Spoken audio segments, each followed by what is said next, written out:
thank you very much indeed. And it's really, I don't know, something really sort of lied about the fact that this person 300, 400 years ago went to school just down the road and wrote this music. So a nice part of Hackney's history. We're moving on about 100 years, and in 1751, somebody called a baby, I suppose, at the time, called Mary Ann Matthews, was born in Hoxton and baptized at Shoreditch Church. Having spent some of her early life in Birmingham, she came back to London and pursued a successful career as an actress and singer in the theatres of the time, Drury Lane and places like that, and also the pleasure gardens, Vauxhall Gardens and similar establishments. However, she had an upheaval, let's say, in her private life and thought it prudent to retire for a little while, and then moved across to the United States with her second husband, Hugh Pownall, and so she became Mary Ann Pownall, which is the name we've given her in the program. And she pursued another successful career there in New York and Philadelphia, unfortunately or sadly cut short because she died not long afterwards in a yellow fever epidemic. She was the first female composer to be published in the United States, so that's another first for Hackney. And we're performing 3 of her songs here, again instrumental versions. First one is Lavinia, the second one is called The Labyrinth of Love, and the third, The Straw Bonnet. And as before, we'll run them together. And as before, each song features a different section of the orchestra: woodwind, brass and saxes, and strings.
Thank you very much indeed.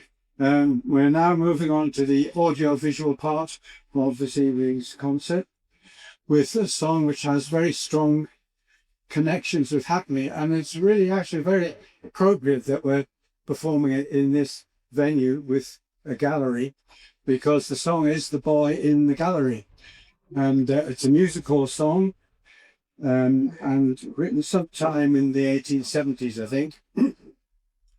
So, connections with Hackney. The composer, George Ware, was born in Shoreditch in 1829, and he wrote it for Nellie Power, who lived probably most of her life in Hackney. And she was married in 1875 at the Hackney Register Office. And then after her divorce, which was only a year later, I'm afraid, she lived in Southgate Road at number 97, which is marked with a blue plaque. Some of you may have seen it. It's above a shop here. So that's Nellie Power. And then after Nellie Power's early death in 1888, the song was taken on by Mary Lloyd, who was probably the most famous of the women music hall artists. And she was Hackney born and bred. So we have three separate Hackney connections with this song. Short biographies of both women are included in the books that I mentioned earlier. And our film focuses just on the life and work of Nellie Power, the original singer of the song.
Okay, thank you very much. We're moving on to the 1920s and 30s, and we have three films or extracts of three films taken in the 1920s and 30s by former resident of Hackney, Louis Rosenberg. I'm absolutely delighted to say that Louis's granddaughter, Laura Clamp, is here, and she's going to tell you something about Louis and the events that created the films. Laura, thank you so much.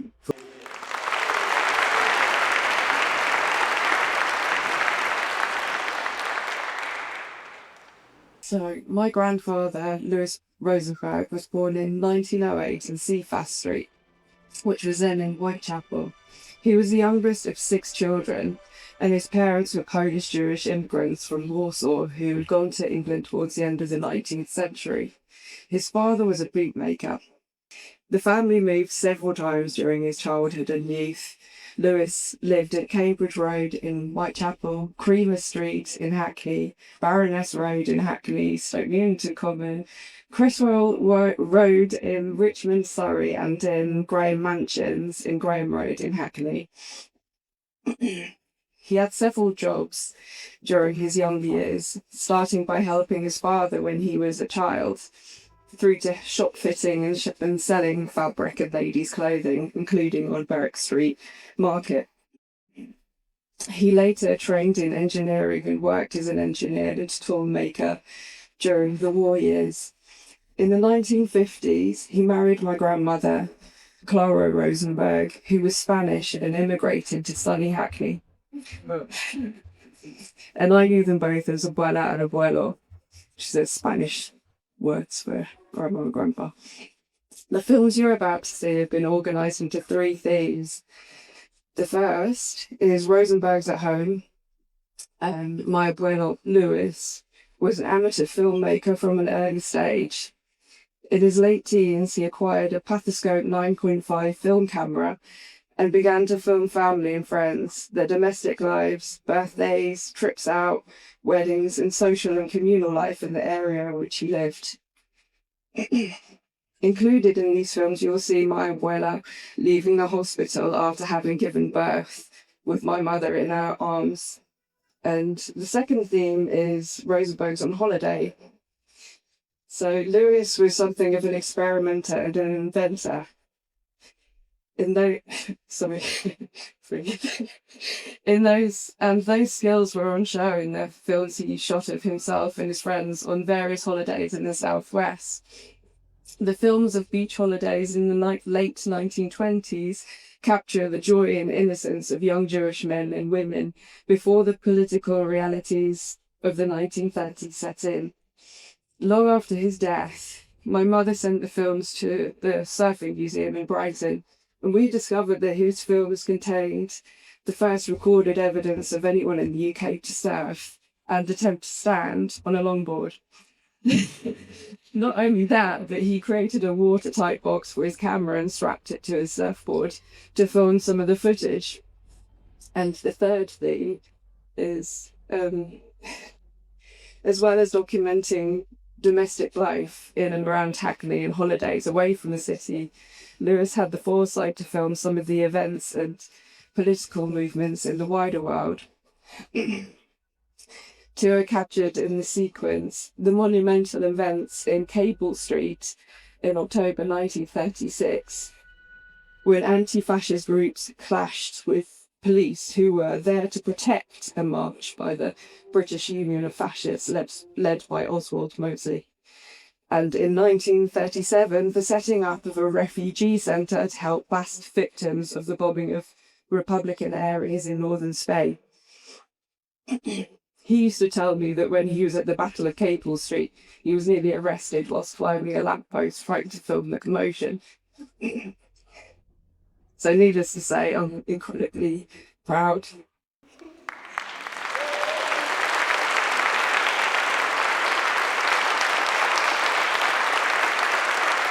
Laura, thank you so much.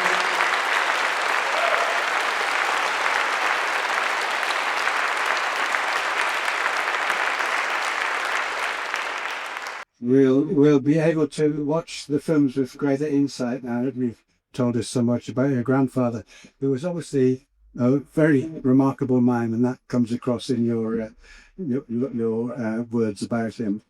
So, as Laura said, the first theme is the Rosenbergs at home, and we've chosen a soundtrack for that by Mir Bis Duchesne, which was originally a Yiddish song, later made into a hit for the Andrews Sisters in 1932, and we thought that the words be "In my eyes you're beautiful," so we thought that was a an appropriate commentary on, you see a wedding and people walking in the woods together and that sort of thing. So, why me Bristol Shane and Rosenberg's a draw.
Thank you very much.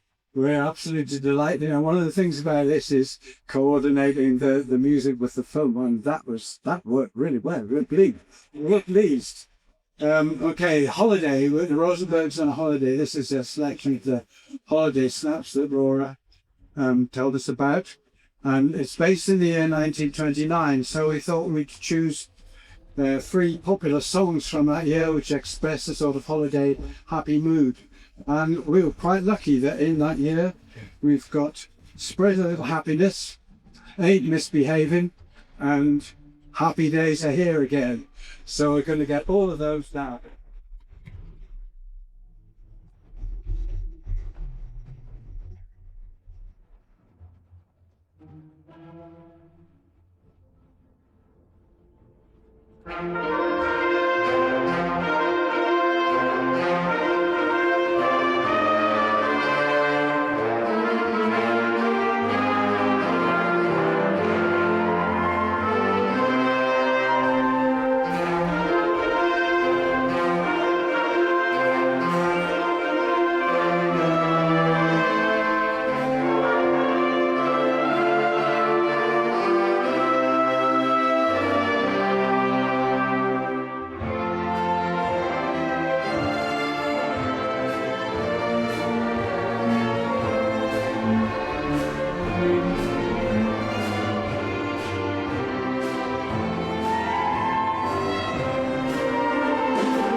Thank you very much indeed. Your enthusiasm spurs us on. It's lovely that.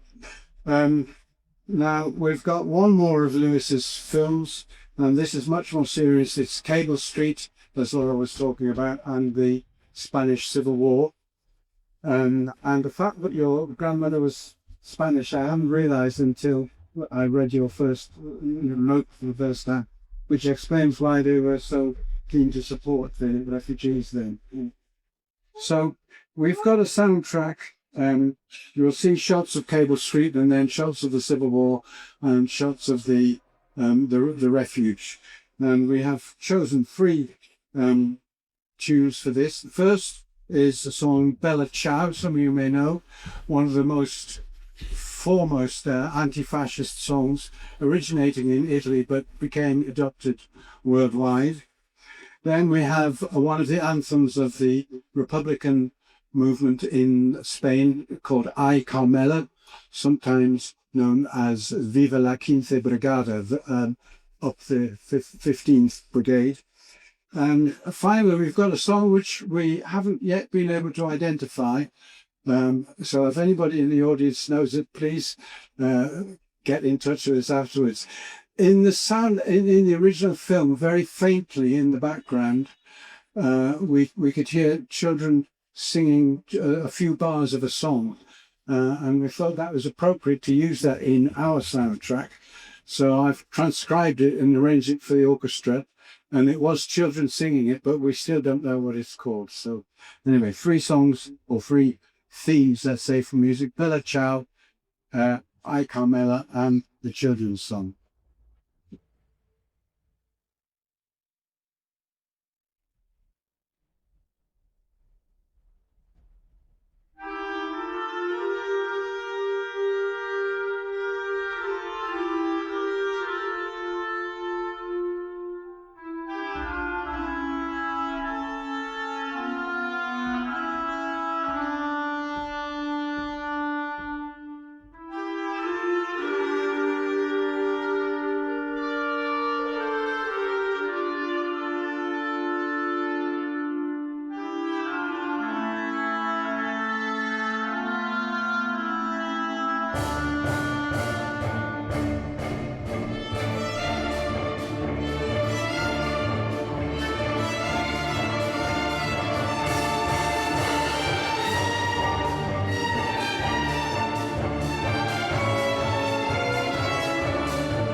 Thank you very much. As I said before, we love your encouragement. Thank you. We're coming on to a mixture of films here now about housing and redevelopment. And there's a few of them here. The first, shot in 1935, comes from the Hackney archives, and it's shot by the Borough Council's Public Health Department, showing scenes of the terrible housing in which people lived at that time. Then we have some clips of the high-rise blocks of flats, a film called Hackney Marshes, made by John Smith in 1977. The complete film, if you want to see it, is on the BFI website. Finally, there's a film made in 2001 by Ferdy Carabot of the demolition of Holly Street flats in 2001. So we end with the tower blocks coming down. Well, what would we choose for this? There's one very obvious choice, I think, which is an old music hall song called "If It Wasn't for the Houses in Between," and that was a sort of ironic take on the poor housing conditions of the 1890s and early 20th century. But it does also include the line, "With a ladder and some glasses, you could see to Hackney Marshes if it wasn't for the houses in between." So that's it.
Well, we're coming up to the 1960s now, and this is a film of Clissold Park in the 1960s. The filmmaker is unknown, but it was collected by Amir Doughton, local historian and archivist, who curates the website stokenewtonhistory.com, and he's kindly given us permission to use it. As a soundtrack for the 1950s, we've chosen Walking Back to Happiness, which was a #1 hit in 1961 for Ella Shapiro, who was a local girl and grew up in Clapton, attended Northwold Primary School and Clapton Park Comprehensive, so very local. So this is Walking Back to Happiness.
I think there's so much that's from the time that I can remember. So we're into the next decade, 1970s.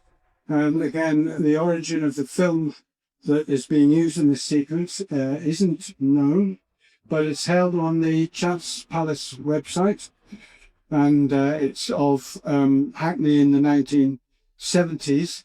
So we picked a couple of songs by T-Rex, because, as many of you will know, the singer Mark Bolan was born in Stoke Newington, and like Helen Shapiro attended Northlord Primary School.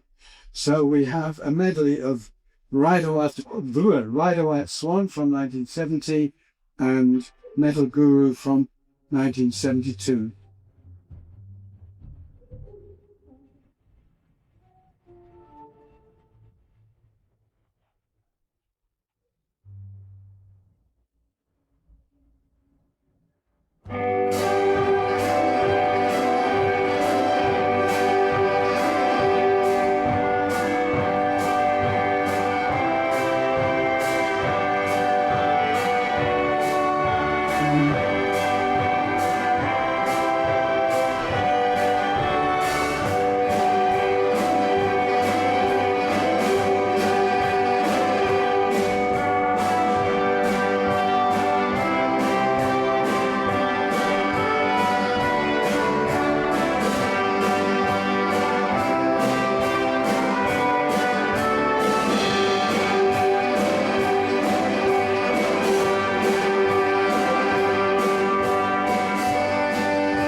Thank you very much. We're very pleased with the synchronicity on that one too.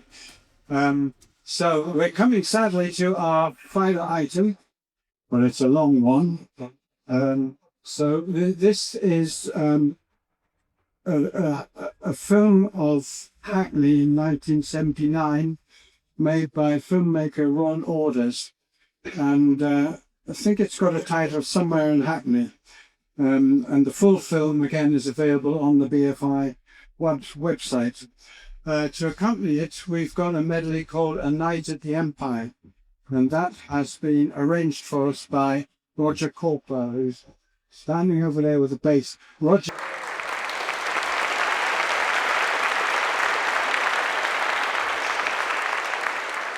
You can give him another round of applause, because it also, which I forgot to mention at the time, arranged by Mir Bistushane.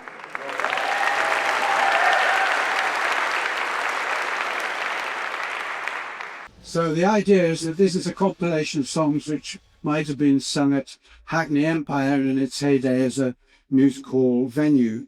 And 5 songs: Burlington Birdie from Bow, that's the East London Bow, so not that far away. Let's All Go Down the Strand, Nellie Dean, Maybe It's Because I'm a Londoner, and Watcher, which, although it's about the Old Kent Road, the singer, Albert Chevalier, lived in Woodbury Down for the last part of his life, so another local connection. So here we go with A Night at the Empire.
you so much. I really love your enthusiasm and thank you for that wonderful reception. We will reprise a little bit in a minute, but before we do, I'd just like to make a few thank yous on our behalf, because there's a lot of people have done a lot of work into getting this together. So first of all, I'd like to thank everybody at the Hackney History Festival for going with us and believing that we could do this, and giving us the opportunity to play in this wonderful venue. I'd like to thank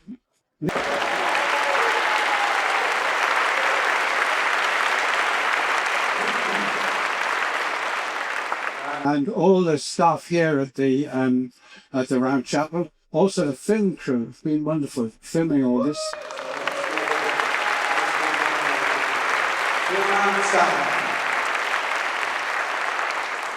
It's actually been a pleasure using this microphone, which it isn't always when you do gigs. I'd like to big thank you to Laura.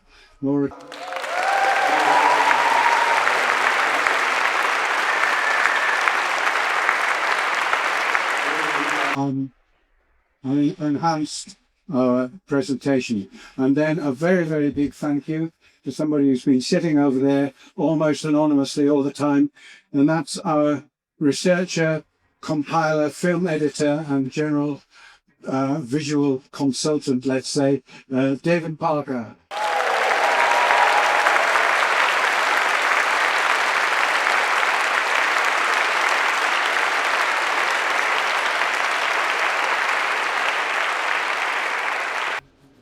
It's been a pleasure to do this and to work with David and gradually get from having a piece of music and a piece of film into something that gels together and works and performs. I'd like to say a big thank you, and I'm sure the orchestra will as well, to the committee of the orchestra. There are a lot of people. We don't just come here and play, but it involves a lot of organisation behind the scenes and coordination and everything. And we have a committee who work tirelessly to ensure that everything goes smoothly. So committee members, I won't name you all, but thank you so much.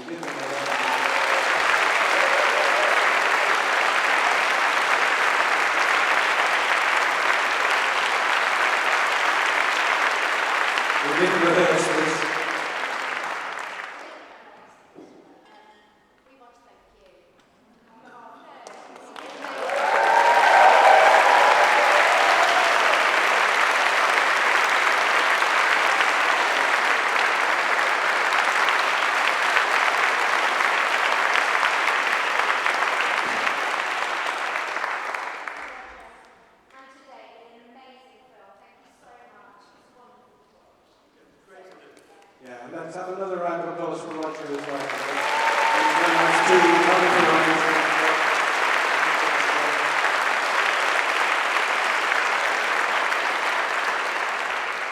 And lastly, I just want to say a little bit about the orchestra. We meet on Thursdays at the Bridge Academy, and we are an open orchestra. It's open to anybody in Hackney to come along and join us, have a look, play along with us. We like that feeling of openness. And I want to say my thank you to the orchestra because they have been wonderful throughout this process. And I think because it's an amateur orchestra in the best sense of the word, that they actually come together because they love making music together. And I think that shows in the way that you play. And I'm really very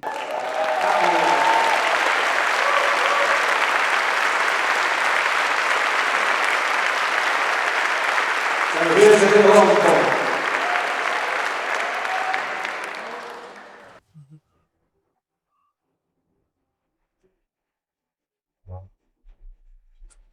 Okay.